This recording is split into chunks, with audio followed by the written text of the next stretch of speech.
What are some NSFW secrets about the military?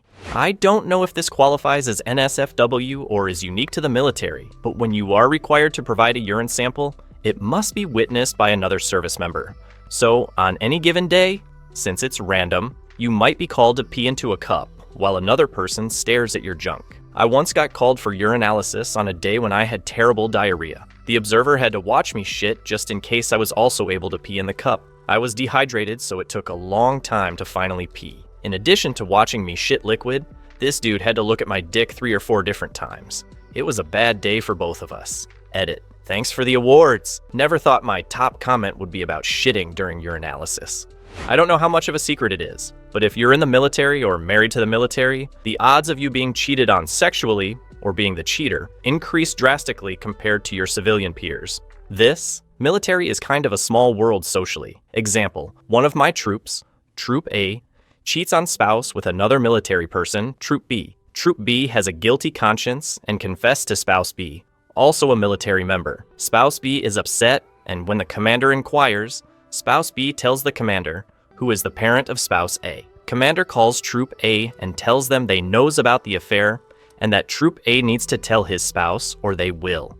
My husband was in for 29 years, and over the 30 years we've been married, I have seen and heard about this so many times. Both sides. It seems like we have been the exception and not the norm. Even people you would never suspect. Deployments seem to be exceptionally bad for this. I remember very soon after we were married, my husband was deploying for 9 months. His work did a going away thing for him, and everyone was talking about Jody, and I had no idea who Jody was.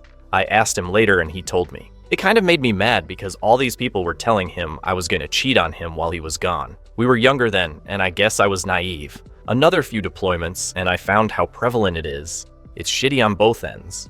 On the first day on my deployment, while I was trying to find my dorm room, I walked by someone having a very heated conversation on their phone. Hearing a complete stranger yell at their spouse and ask them how they could cheat on them while they were deployed was pretty shocking. Sadly, the end of that deployment stuff, like that, was pretty mundane. It was incredibly depressing having a relationship with someone back home and seeing almost everyone around me cheating or being cheated on. As a former military kid, I look back on my days in school and can now work out why so many of my classmates had step-parents or lived with single parents who had friends come over on Friday nights. My closest friend, Alex, 3rd through 5th grade, had his parents get divorced. His dad was in Afghanistan, and when he came back, they got divorced and he moved with his dad to Maryland. My friend Trevor in the 5th grade was told he had to sleep over at different friends' houses every other week on Friday or Saturday. I had another friend in 7th grade whose parents had an open relationship. This didn't click until I got older, but the mom's friend Mike would be over, and the dad's friend Stephanie would come over a bit later. People in the military are a different breed. People be f***ing, like, all the time. Deployment wives, husbands are a thing. Also, people play a lot of ridiculous pranks and pull a lot of silly stunts. On my last deployment, we had a phantom shitter, just some guy or girl. They never got found out, who would shit in random spaces. I had a friend who was a really dark-skinned black dude. At night, when we were only running red lights, he'd hide under the stairs to the boat locker right in front of the door to sonar one and wait until someone was nearly face-to-face with him, and then he'd smile. All you'd see is this perfect set of red teeth all disembodied like the Cheshire Cat. Freaked me the f*** out first time he got me with it. One time we were in pretty rough seas and the ship was rocking pretty hard. Now, on the main deck, there's only 3 hallways that run across the ship. The longest one was midship and was where our chow line was. People were sliding up and down that way with the rocking of the ship. It was pretty wild. What we sonar techs would do is get in our trunk, imagine an elevator shaft with a ladder that connects 4 levels, and time a jump so that when the ship crested a wave, and if you timed it right, you could jump up to the next room. My LPO made it like 3 floors once. If the ship has a swim call, meaning everyone can swim in the ocean while at sea, there'd be a couple of people with rifles on shark watch. If there is an ice cream social for no reason, you're going to get bad news. Except for when they finally got Bin Laden. Edit. Forgot to add that I went to electronics school with a guy whose last name was Sample, so he was literally Seaman Sample. A friend of mine in the Special Forces told me since they are out in the field a lot, they get plenty of ticks. And while you can inspect yourself fairly good, you can't inspect everything. So they pair up and spread their cheeks, and your mate has to stare into your anus to check you for ticks in there. Not very glamorous. Holy f***, I didn't realize I could have a relevant story about this. I used to serve with this super fat dude. Let's call him John. John never got promoted in the National Guard because he was extremely overweight.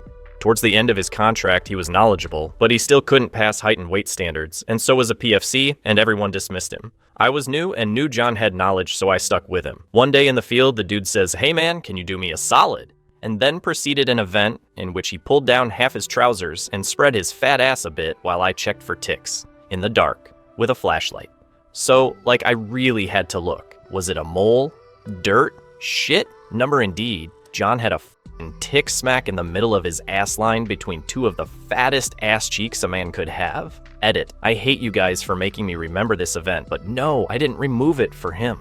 I think either another dude did with a knife, or John himself contorted his fat self into somehow removing the tick from the inside of his ass crack. We didn't have a medic on the team to remove it.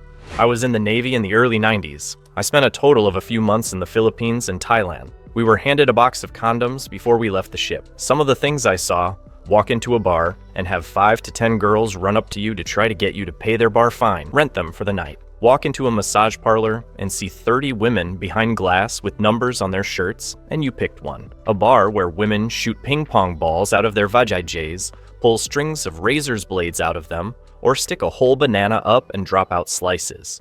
A game called Smiles, where a woman would go under a table and take turns going down on whoever was there. The first one to smile paid for a round. I had friends wake up while getting a tattoo with no recollection up to that point. Other friends sleep with ladyboys, with or without their knowledge. And others who had no idea how many women they had sex with. Me and my buddy were chased out of a bar by a screaming, knife-wielding prostitute, and nobody even looked up from their beers. Looking back, it was legitimately scary, the freedom we had for debauchery. Hangover Part 2 came close, but it was still very tame compared to back then. I had a chick FWB at school who grew up everywhere and nowhere.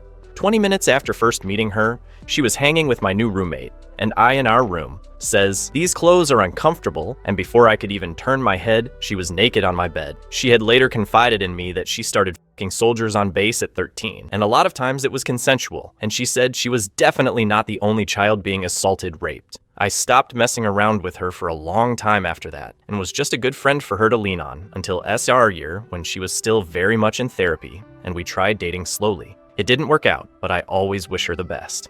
Had a former US Marine sergeant tell me about his crew overseas.